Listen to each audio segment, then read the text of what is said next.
काय करावं, पैसे पैसे कसे येतील. मला वाटत नाही मी बाहेर जाऊन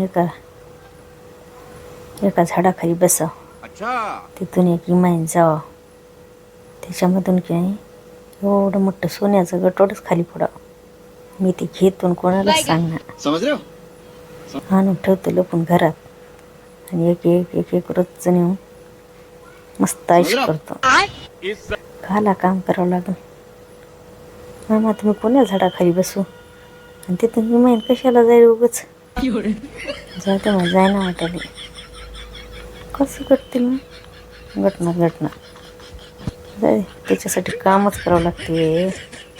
असं काय बी विचार बकड रोजचे डोसक्या देतात. मग काय बी घटनाचं रे बकड दिवस झाला असा विचार करत काहीच घटनाचं रे काम केलंच बरं. मग हे काही न हो रोज विचार करून जाऊ दे कामच करतो.